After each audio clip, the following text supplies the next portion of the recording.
नमस्कार दोस्तों, ocean network में आपका स्वागत है। ऐसा लगता है कि जैसे विरोधी दलों ने तो ये तय कर लिया है और ख़ास तौर से विरोधी दलों के साथ-साथ जो जातिवादी पार्टियां हैं, उनके नेताओं ने भी ये जैसे तय कर लिया है कि वो फिर से अपने खोए हुए जनाधार को हासिल करके रहेंगे। 2024 के लोकसभा चुनाव में भी हमने देखा है किस तरह आरक्षण छीन लिया जाएगा, संविधान बदल दिया जाएगा, 400 सीटों को भी मुद्दा बना लिया गया और अब सरकार बन भी गई है। मोदी को डेंट भी हुआ है, बीजेपी को डेंट भी हुआ है, 240 पर रुक गई। इसके बावजूद ये चीजें रुक नहीं रही हैं। अब सीधी भर्ती का मामला कोई मोदी सरकार ने या मोदी की तीसरी सरकार ने तो शुरू किया नहीं है। ये तो कांग्रेस के समय भी ये मनमोहन सिंह भी इसी के जरिए आए थे। कई दूसरे लोग भी मोंटेक सिंह अहलुवालिया से लेकर के तमाम लोग जो हैं वो इसी के जरिए आए थे। लेकिन आज चूंकि माहौल थोड़ा-सा बदला हुआ है, इसलिए हर मुद्दे को तूल दीजिए, हर चीज पर राजनीति करिए, हर एक के बारे में गलत नैरेटिव बनाइए और इस सरकार पर अटैक करना शुरू कर दीजिए। और ये जो रणनीति है या नीति है या कुटिल नीति है, इसके चलते मुझे तो लगता है कि प्रधानमंत्री नरेंद्र मोदी भी बैकफुट पर चले गए हैं।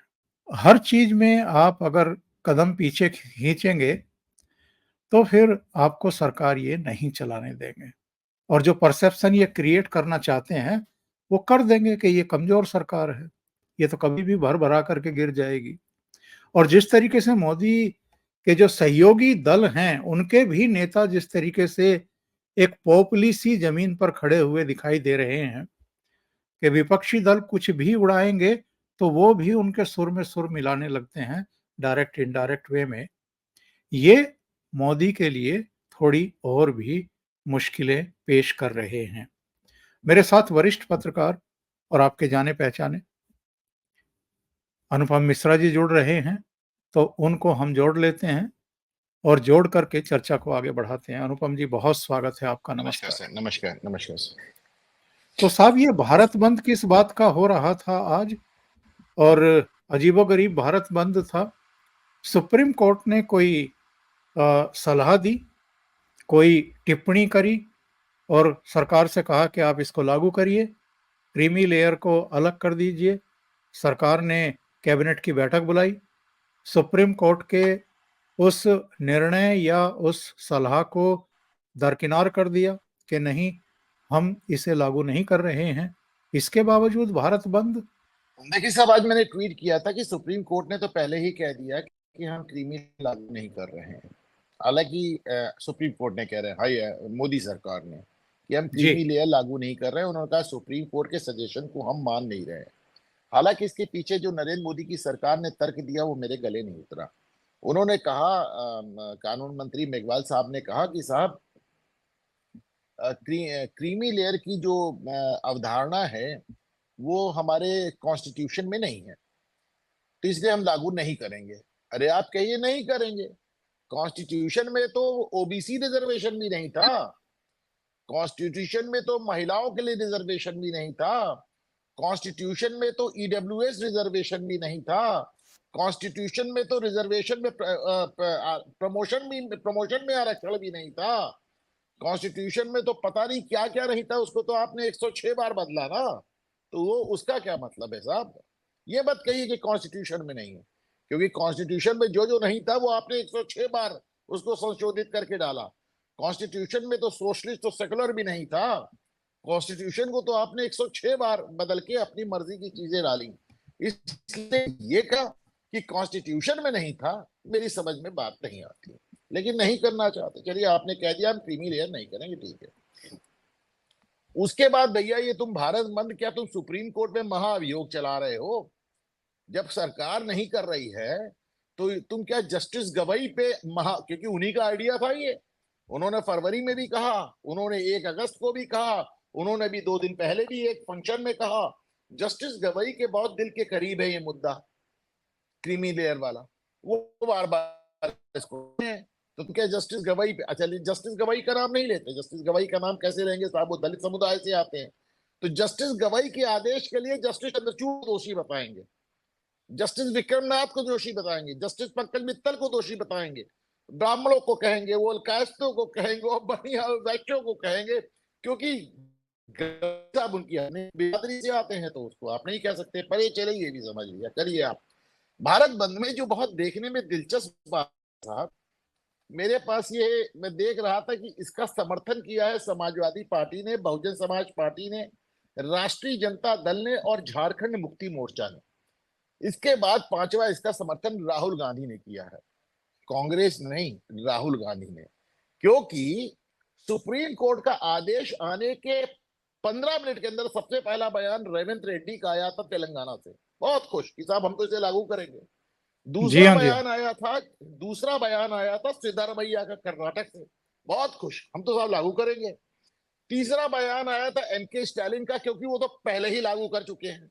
एनके स्टालिन ने 2009 में अरुण थतियार करके एक जाति है, उसके नाम से अरुण थतियार अधिनियम 2009 बनाया था, जिसमें अरुण थतियार अनुसूचित जाति है, इसको एक अलग से आरक्षण दिया था। नीतीश कुमार 17 साल पहले इसको लागू कर चुके हैं। दलित और महादलित, देखिए अलग अलग कैटेगरी बना के दलित और महादलित नीतीश 17 साल पहले लागू कर चुके हैं। कांग्रेस ज्ञानी जैल सिंह के जमाने से, ज्ञानी जैल सिंह 1975 में पंजाब के मुख्यमंत्री थे, तभी उन्होंने मजहबी सिखों और वाल्मीकियों को अलग रिजर्वेशन दिया था। 31-32 साल चला कोर्ट ने रोका, उन्होंने आए।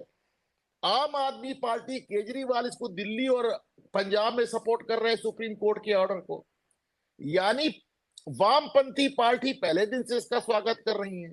जगन मोहन रेड्डी और चंद्रा बाबू नायडू दोनों स्वागत किया उन्होंने सुप्रीम कोर्ट के आदेश का।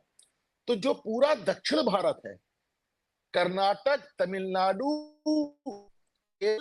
तेलंगाना और आंध्र प्रदेश, ये पांचों राज्यों ने तो सुप्रीम कोर्ट के आदेश का स्वागत किया। तो साहब वो तो बाहर हो गया भारत बंद से। कांग्रेस में राहुल गांधी ने सुप्रीम कोर्ट के आदेश की धज्जी उड़ाई और उनके मुख्यमंत्रियों ने स्वागत किया। उनके पास 3 राज्य, सिद्धारमैया का बयान आ गया, रेवंत रेड्डी का बयान आ गया, तीसरा राज्य उनके पास हिमाचल प्रदेश है। हिमाचल प्रदेश की भी भाई साहब खास बात क्या है कि हिमाचल प्रदेश में जो दलितों की संख्या है वो 25% से ज्यादा है उनकी पॉपुलेशन। सोचिए कितना बड़ा, मतलब अपनी पॉपुलेशन के लिहाज से पंजाब के बाद नंबर 2 है। तो 27-26 वैसे कुछ पंजाब में, ऐसे हिमाचल में। लेकिन ना उन्होंने सुप्रीम कोर्ट के ऑर्डर पे कमेंट किया और ना उन्होंने भारत बंद किया, तो वहां भी साहब भारत बंद नहीं हुआ। एमपी में कुछ खास समझ भी नहीं आया, उत्तर प्रदेश में बाबा के खौफ से नहीं हुआ। थोड़ा बहुत भारत बंद आपको राजस्थान के उन जिलों में नजर आया जहां पे मीणा समुदाय की अच्छी प्रेजेंस है, क्योंकि जो सुप्रीम कोर्ट का ये जो उप वर्गीकरण का, सब क्लासिफिकेशन का जो ऑर्डर आया, इससे माना जा रहा है कि शेड्यूल कास्ट में अनुसूचित जाति में जाटव और अनुसूचित जनजाति में मीणा, ये इन्होंने सबसे ज्यादा इसका लाभ लिया, तो सबसे ज्यादा विरोध भी उसी कोने से आ रहा है। ये जैसे आप ओबीसी में कहा जाता है कि साहब ओबीसी का सबसे ज्यादा लाभ यादवों ने ले लिया, कुर्मियों ने ले लिया, मौर्य कुशवाहा ने ले लिया। चलते जस्टिस रोहिणी की अध्यक्षता में रोहिणी आयोग बना है, उन्होंने अपनी रिपोर्ट भी राष्ट्रपति को दाखिल कर दी है, आरक्षण को 3-4 हिस्सों में काट दिया है। पर इस तरह तो नीतीश कुमार पहले ही दलित, अति दलित करके महादलित सब कर चुके हैं। तो साहब आंध्र प्रदेश में ये पहले ही सब क्लासिफिकेशन लागू हो गया था, पंजाब में हो गया था, तमिलनाडु में हो गया था, बिहार में हो गया था। मेरा सवाल ये है कि 50 साल से पंजाब में लागू था, 15 साल से तमिलनाडु में लागू था, 17 साल से बिहार में लागू था, 20 साल से आंध्रा में लागू था, तब भारत बंद क्यों नहीं हुआ? तब भारत बंद भाई पंजाब में और बिहार में बहुजन समाज पार्टी का, कर्नाटक में अच्छा खासा कैडर है इनका साहब, तो इन्होंने उसका उस समय विरोध क्यों नहीं किया? तब आपने भारत बंद नहीं किया। तो ये जो मोटी मोटी मुझे बात समझ में आई कि नंबर 1, जिस चीज के लिए आज आप भारत बंद कर रहे हैं वो 50 साल से लागू है, नंबर 2, पूरा साउथ इंडिया, पूरा नॉर्थ ईस्ट, पश्चिम बंगाल, ममता दीदी इसका स्वागत कर चुकी, तो पूरा वो इससे अलग है, उड़ीसा इससे अलग है। ले देके राजस्थान में इसका थोड़ा बहुत असर नजर आया, जहां मीणाओं की जनसंख्या ज्यादा है। पश्चिमी उत्तर प्रदेश, जहां जाटवों की जनसंख्या ज्यादा है, वहां ज्यादा हुआ भी नहीं, उन्होंने बहुत तमाशा किया भी नहीं। योगी का शासन भी सख्त है, आप जानते हैं उत्तर प्रदेश में।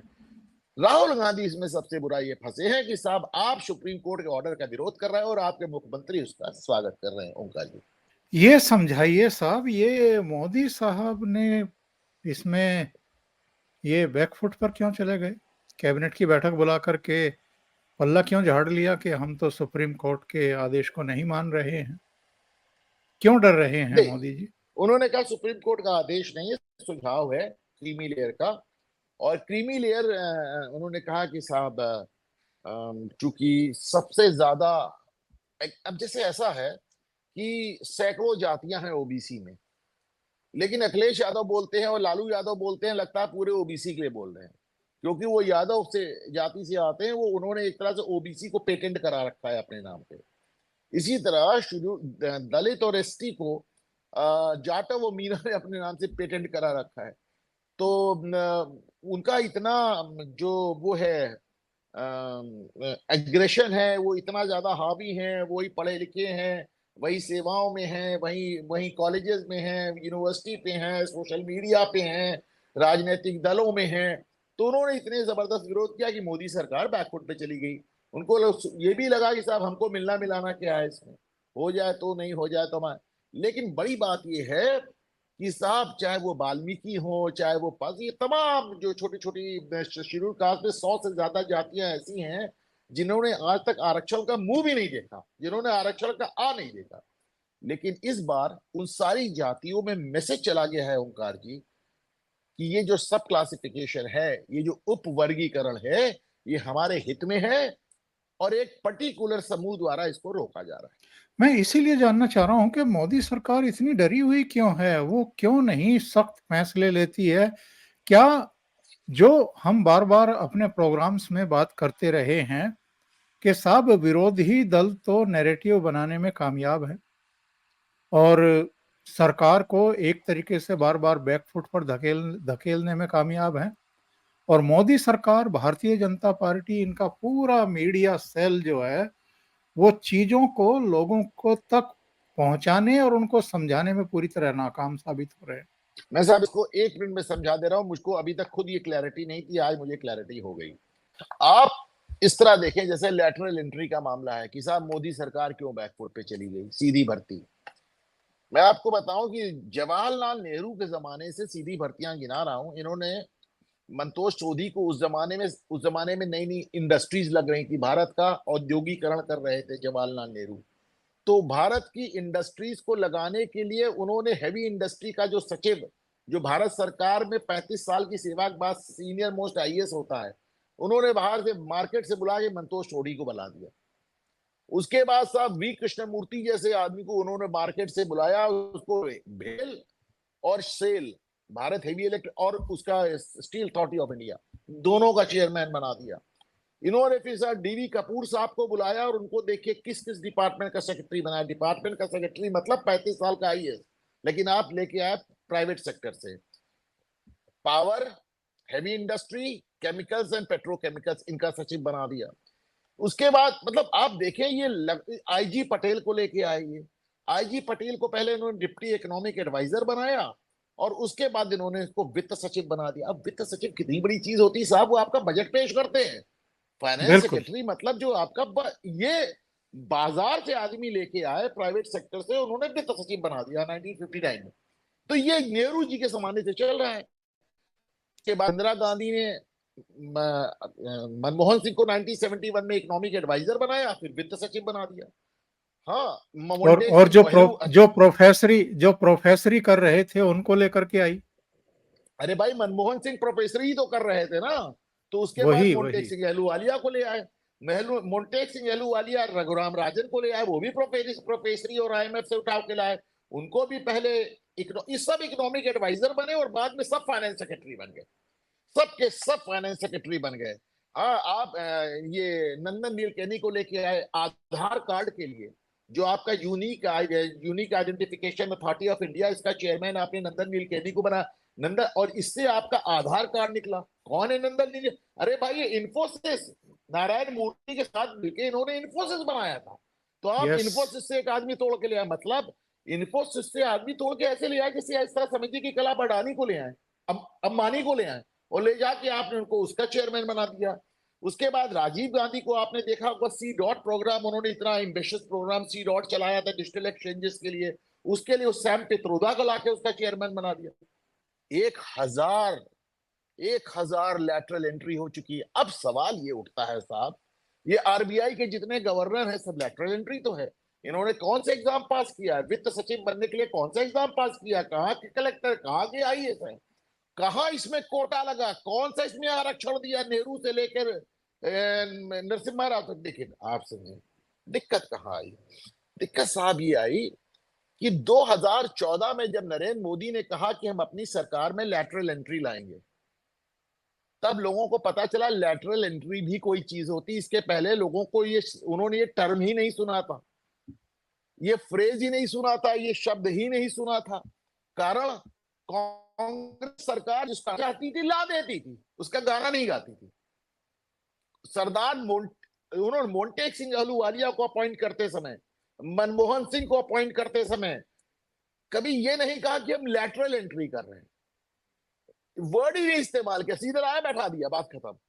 ये साहब मोदी जी की गड़बड़ क्या हुआ कि ये लाए तो गाना गाने लगे, हम लैटरल एंट्री करेंगे, हम लैटरल एंट्री करेंगे। अरे भाई, जो चीज 1947 से हो रही है उसमें क्या करेंगे आप उसको क्यों? लेकिन ये एक उसका श्रेय लेने के चक्कर में, अच्छा क्या है, विदेशों में अमेरिकी राष्ट्रपति बनता है साहब, सैकड़ों हजारों आदमी लेके प्राइवेट सेक्टर से आता है, उसके साथ काम करते हैं उसकी गवर्नमेंट में, जब जाता है तो उसी के साथ चले जाते हैं।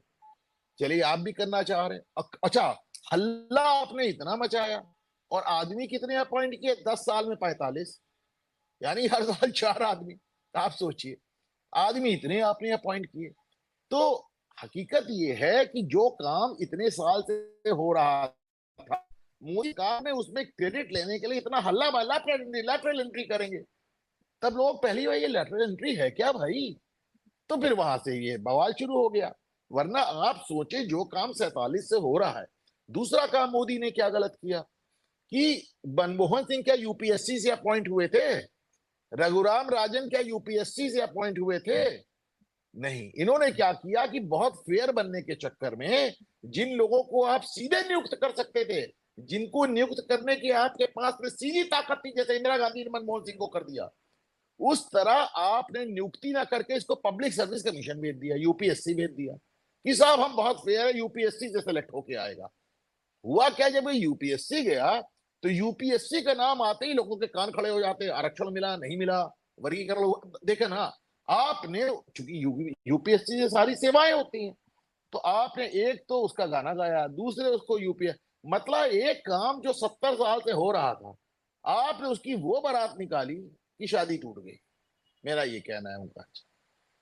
मैं फिर मूल बिंदु पर आता हूं, जो मैंने शुरू में पूछा था कि जब सुप्रीम कोर्ट की मानी ही नहीं कैबिनेट ने, मोदी सरकार ने, तो ये भारत बंद क्यों? और कौन कौन नहीं, है इसको जो मैंने ट्वीट किया। जो जो ये भारत बंद कर रहे हैं, क्यों कर रहे हैं? जो अच्छा, दो 2014 और 2019 के नतीजे रहे, जिसमें ये अपनी जमीनें खो चुके हैं, फिर से जमीनें पाने के लिए ये सब हरकतें की जा रही हैं। देखिए, पहली बात तो जब मैंने ट्वीट किया कि भाई भारत बंद हो ही क्यों रहा है, तो लोग कहने लगे कि साहब ये उसके लिए हो ही नहीं रहा है, क्रीमी लेयर के लिए, वो तो रुक गया।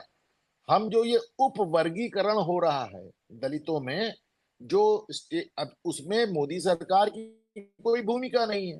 बेसिकली सुप्रीम कोर्ट ने आदेश ये किया है कि राज्य सरकारों को इस बात का अधिकार है कि वो दलितों को अलग अलग वर्गों में बांट सके, जैसे नीतीश ने बांटा, जैसे स्टालिन ने बांटा, जैसे आंध्र प्रदेश ने बांटा, जैसे कर्नाटक ने बांटा, जैसे पंजाब ने बांटा। तो उन्होंने कहा कि साहब राज्यों को इस बात का अधिकार है, इसमें मोदी सरकार तो बीच में आती नहीं। तो उन्होंने कहा कि साहब हम इस उप वर्गीकरण के खिलाफ भारत बंद कर रहे हैं। उसमें भी देखिए, सतपाल नवाब, सतपाल तंवर जैसे भीम सेना के प्रमुख, पोस्टर जारी कर दिया कि कोई सड़क पे निकलेगा तो मारेंगे। अब घर में रहना, वरना खुद ही जिम्मेदार हो गए। घर पे, सड़क पे सिर्फ हम निकलेंगे और हम इस बात को सुनिश्चित करेंगे कोई और ना निकले। ये पोस्टर मेरे सामने खुला हुआ है साहब, इतना बड़ा मैंने मैं ट्वीट किया मैं इसको। एक मैं एक विजुअल दिखाना चाहता हूँ। ये गोपालगंज का बताया जा रहा है। 35 स्कूली बच्चे थे बस में, और उस बस में भी आग लगाने की कोशिश की गई है।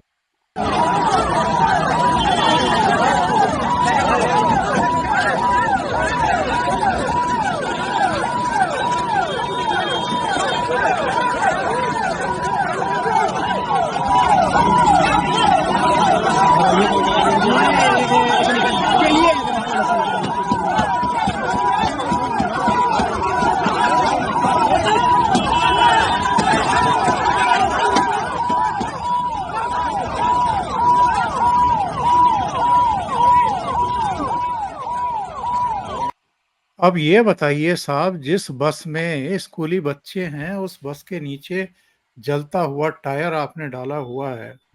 ये काहे का भारत बंद है? ये तो सीधे सीधे हिंसा है।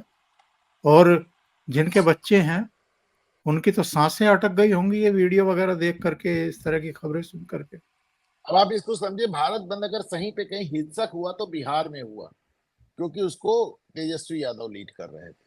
और कहीं हिंसक नहीं हुआ, बिहार में वो हिंसक हो गया। और ये बहुत वास्तव में दुर्भाग्य की बात है। हम वीडियो में देख सकते हैं कि नीचे आग लगी, ऊपर बच्चे बैठे हैं, बच्चे उतरे भी नहीं है। और वो सहम भी गए। उतरे इसलिए भी नहीं कि बाहर डंडा लिए लोग खड़े हुए थे, तो सहम गए। और सोच के देखिए, अगर कोई ट्रेजेडी हो जाती तो इनका क्या साहब, ये तो हाथ झाड़ के अलग हो जाते। हाँ, तो ये बड़ा दुर्भाग्य है साहब, इससे ज्यादा दुर्भाग्य और कुछ नहीं हो सकता। लेकिन वही है कि एक आज की तारीख में आरक्षण के नाम पर एक देश में बहुत बड़े वर्ग को सही गलत, आधी रात को आप जब चाहिए जैसे चाहिए भड़का दीजिए, जैसे चाहिए भड़का दीजिए। तो बिहार में ये तेजस्वी यादव और राष्ट्रीय जनता, अच्छा उत्तर प्रदेश में भी कुछ लोगों ने शरारत की, लेकिन यहाँ पे बाबा का प्रशासन, बिहार इकलौती जगह जहाँ लाठीचार्ज भी हुआ। बिहार में जगह जगह लाठीचार्ज भी हुआ, लेकिन यहाँ पे वहां तो बाबा एस का इतना खौफ था। एसडीएम वहां तो एसडीएम को भी सूंत दिया अरे गया। एक एक लाठी पड़ी, एक लाठी। अच्छा, मजेदार बात है कि उन्हीं लाठी चार्ज का आदेश दिया था एसडी साहब ने, और एक सिपाही ने एक लाठी उनको भी जमा दी। तो खैर सीओ साहब ने रोका। तो यहाँ तो उत्तर प्रदेश में तो लोगों की हिम्मत पड़ी नहीं साहब। उत्तर प्रदेश में तो लोगों की हिम्मत पड़ी नहीं। बिहार में इस सत्ता में रह के तो हमेशा करते हैं, इस बार विपक्ष में रह के लालू यादव ने जंगल राज का नजारा दिखा दिया। ये बताइए, लोग तो पप्पू पप्पू कहते रह गए, लेकिन राहुल गांधी कामयाब हो गए हिंदुओं को बांटने में जातीय आधार पर। अब ये भी साहब कमाल है कि मतलब देखें, आप कह रहे हैं सुप्रीम कोर्ट के आदेश का विरोध, मुख्यमंत्री सुप्रीम कोर्ट के आदेश का समर्थन, और उसके बाद भी अगर आपका नैरेटिव चल जा रहा है तो क्या करें। इसको समझे साहब, मोदी सरकार जब से आई है उसने ओबीसी ओबीसी ओबीसी, दलित दलित दलित, बाबा साहब बाबा साहब बाबा साहब, बुद्ध बुद्ध बुद्ध, इतना ही सब गाना गाया कि हकीकत ये कि नैरेटिव शुरुआत तो भाजपा के किए हुए है ना। ओबीसी आयोग को संवैधानिक दर्जा 70 75 साल में जो नहीं मिला था वो आपने दिया। जब देखिए बाबा साहब, दलित, आरक्षण में अरे भाई, ये सब कभी कांग्रेस को आपने ये सब कहते सुना क्या? उन्हें जो करना हुआ कर लिया। कांग्रेस ने मंडल आयोग का विरोध किया, कांग्रेस ने आरक्षण का विरोध किया, कांग्रेस ने लैटरल एंट्री की, कांग्रेस ने अंबेडकर को भारत रत्न नहीं दिया, कांग्रेस ने अंबेडकर को चुनाव हरवा दिया, कांग्रेस ने सब कुछ किया, लेकिन मुंह से कुछ नहीं कहा। मोदी साहब ने इसको मुंह से इतना गाना गाया कि आपने एक ऐसा नैरेटिव शुरू कर दिया जिसके शिकार आप खुद हो गए। ऐसा नहीं लगता है कि मोदी जी इनके हर प्रतीक को छीन लेना चाहते थे? थे अंबेडकर जी थे की याद में तो ऐसे बहुत सारे इन्होंने इंस्टीट्यूशंस खड़े कर दिए। वो लंदन में जहाँ पढ़ाई कर रहे थे उस जगह को भी उन्होंने ले लिया, उसको स्मृति स्थल के तौर पर विकसित कर दिया। यहाँ भी ऐसा कर दिया। तो और संविधान दिवस मनाना शुरू कर दिया, बहुत सारे काम कर दिए।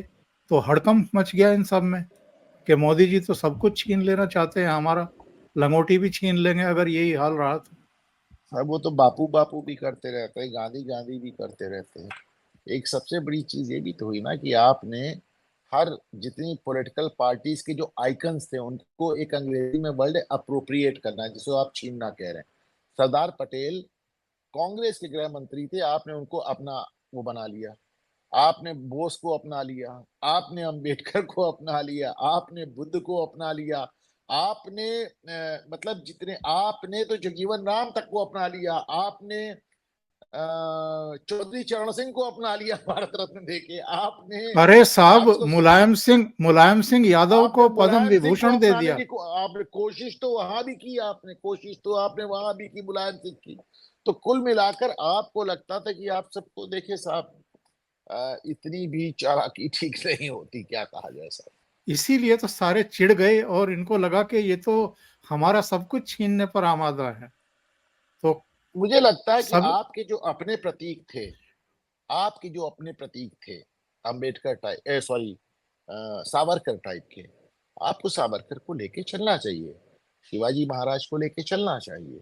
आपके जो अपने प्रतीक थे आप उनको लेकर चलने की जगह आपने कोशिश की कि कांग्रेस से गांधी भी छीन लो, टैगोर भी छीन लो, पटेल भी छीन लो, बसपा से अंबेडकर छीन लो, सपा से मुलायम छीन लो, ममता से बोस, बंगाल से बोस छीन लो।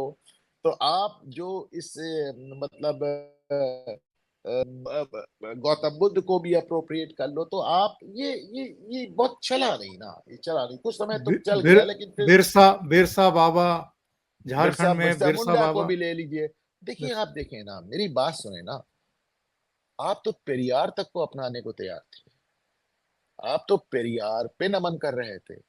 वो शख्स जो खुलेआम भारत का और विभाजन कर रहा था, जो कह रहा बिल्कुल था बिल्कुल। तमिलनाडु काल काट के एक अलग राष्ट्र बनाओ। आप संविधान दिवस मना रहे हो, और जिस तारीख को आप संविधान दिवस मना रहे हो उसी तारीख को पेरियार संविधान जलाता था। जिस तारीख को आप दिवस मनाते हो उसी तारीख को पेरियार संविधान जलाता था। संविधान जलाने में जेल गया, देश के बंटवारे में जेल गया, जातिवाद फैलाने में जेल गया, लोगों को मारने में जेल गया, ब्राह्मणों का नरसंहार करा रहा था। तो आप तो उसको भी अप्रोप्रिएट करने पहुंच गए। बस यही कमी है नहीं भाई। देखिए, जो काम जसवंत सिंह ने शुरू किया था, उन्होंने सोचा हम जिन्ना को ही आदर्श बना लें, तो वही चीज आप आगे बढ़ाते चले जा रहे थे। तो साहब, जिंदगी भर आप सावरकर को, शिवाजी को आदर्श बना के चढ़े, और जब सत्ता में आए तो आपके आदर्श जिन्ना हो गए।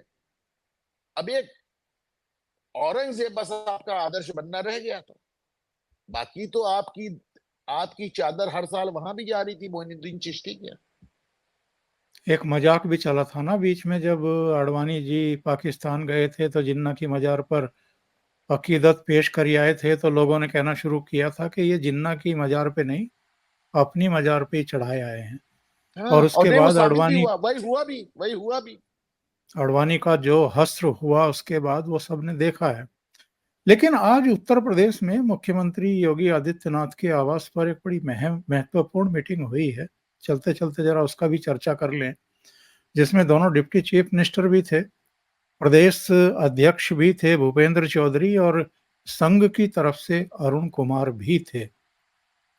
कहा तो ये जा रहा है कि 27 और 29 की तैयारी शुरू की गई है। कहा यह भी जा रहा है कि जो अंदरूनी झगड़े बीच में सामने आ गए थे उन पर अब पर्दा डाला जा रहा है। इधर केशव मौर्य के भी कुछ सुर बदले हैं।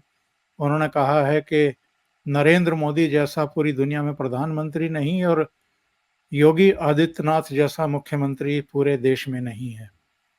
तो इस मीटिंग के पीछे का मामला कुछ समझ में आता है आपके? नहीं, देखिए साहब, मैं आप ही के प्रोग्राम से मैं शुरुआत से कह रहा हूं कि केशव मौर्य को केंद्र से समझा दिया गया है कि भैया देखो, दिल्ली का रास्ता लखनऊ होके जाता है।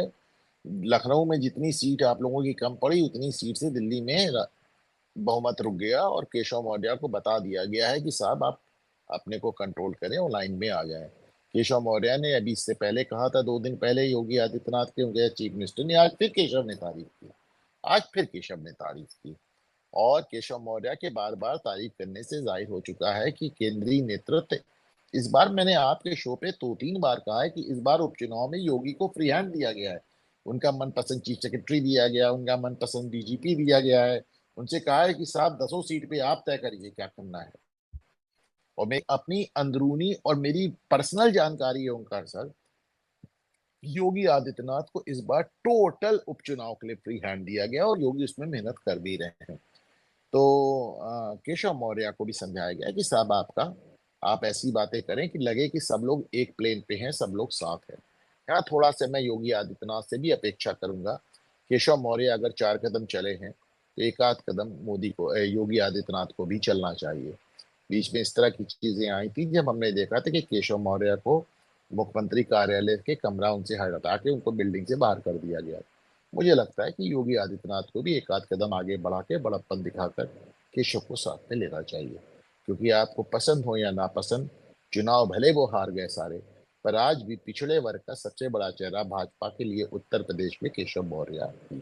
और योगी आदित्यनाथ के राज्य में रहते हैं राकेश टिकैत और मुंह से बाहर बाहर बोल रहे हैं बांग्लादेश जैसी हालत भारत में भी कर देंगे और ये लोग छुपते फिरेंगे और इनको जेल में डाला जाएगा।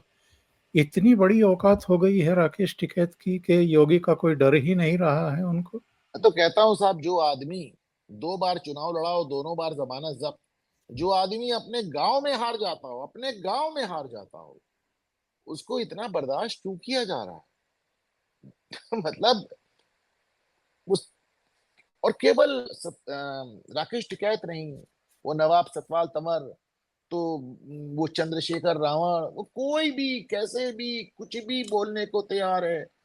सबको जिसको देखे वो कह रहे हैं कि भारत यहाँ यहाँ भी कर देंगे, यहाँ भी कर देंगे, बांग्लादेश यहाँ भी कर देंगे। अरे क्या हुआ पहले देख लो क्या हो रहा है। बांग्लादेश में चीफ जस्टिस के गले पे पिस्तौल रख के उनसे इस्तीफा लिखा लिया, और पाकिस्तान में चीफ जस्टिस के सर पे 1 करोड़ का इनाम घोषित कर दिया। बिल्कुल। आपके दोनों तरफ देख लीजिए, 2 चीफ जस्टिस हैं, एक पाकिस्तान का, एक बांग्लादेश। हाँ, तो किससे तुलना कर रहे हो भाई? और जिसको देखो वही धमकी, यहाँ भी बांग्लादेश कर देंगे, खुलेआम धमकी, दौड़ा के मारेंगे, क्या करेंगे, ऐसे करेंगे वैसे करेंगे। तो भाई क्या कहा जाए इन सबको। मुझे लगता है कि सरकार को आगे बढ़ के इन लोगों को इनकी हैसियत बतानी चाहिए। और हैसियत क्या है ये आपको मालूम है कि साहब 2 चुनाव, दोनों में जमानत जब्त। पूरी तरह विधानसभा में भी और लोकसभा में भी। अपने गांव बहुत में बहुत हार जाते हैं धन्यवाद। साहब। हाँ हाँ, बहुत बहुत गांव में धन्यवाद हार अनुपम जाते जी हैं। थैंक यू सर, जुड़ने के थैंक लिए और अहम मुद्दों पर बहुत ही गहराई से विवेचन करने के लिए। Thank you so much. नमस्कार। You sir.